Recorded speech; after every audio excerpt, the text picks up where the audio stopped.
Hello everyone, welcome back to my channel Selena's daily blend.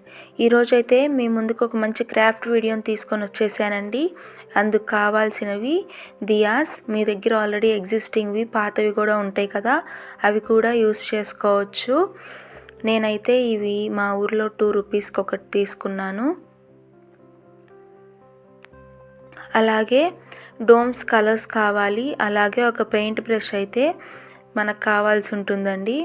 First అయితే దియాస్ని నాకు నచ్చిన కలర్స్లో నేను పెయింట్ చేసుకుంటున్నాను. అవుటర్ సైడ్ అన్నమాట, లోపల వైపు కాదు. ఈ క్రాఫ్ట్ ఏమై ఉంటుంది అని మీరు ఎవరైనా ఈలోపే గెస్ చేస్తే ఖచ్చితంగా కమెంట్ చేయండి అది ఏమై ఉంటుందో. అలాగే ఇది గార్డెన్ కోసం నేను చేస్తున్న క్రాఫ్ట్ కాబట్టి నేనైతే గ్రీన్ కలర్ని స్కిప్ చేస్తున్నాను. చక్కగా మనకి నచ్చిన లైట్ షేడ్స్లో అయితే మనం మన బాల్కనీ గార్డెన్ కానీ మామూలు గార్డెన్లో కానీ వీటిని ప్లేస్ చేసినప్పుడు మనకి ప్రిడామినెంట్గా మనకు కనిపిస్తూ ఉంటాయి. సో లైట్ కలర్స్ని అయితే కన్సిడర్ చేయడానికి ట్రై చేయండి.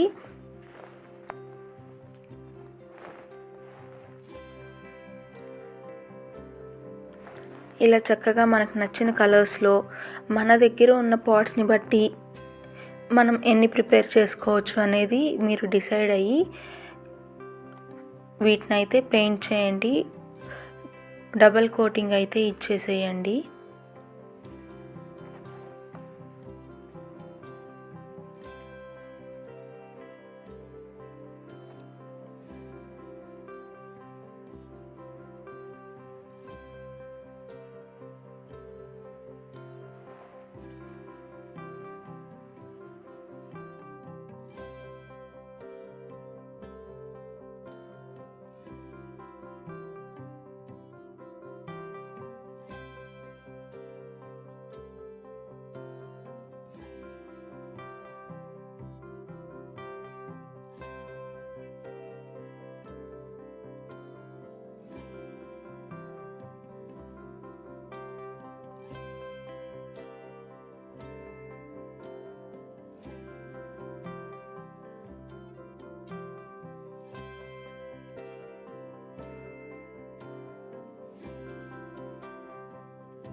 అలా డాట్స్ పెట్టేసిన తర్వాత టోటల్గా డ్రై అయిపోయిన తర్వాత మీ దగ్గర హాట్ గ్లూ గన్ ఉంటే హాట్ గ్లూ గన్ యూస్ చేయండి, లేకపోతే ఏదైనా గమ్ యూస్ చేసినా పర్వాలేదు.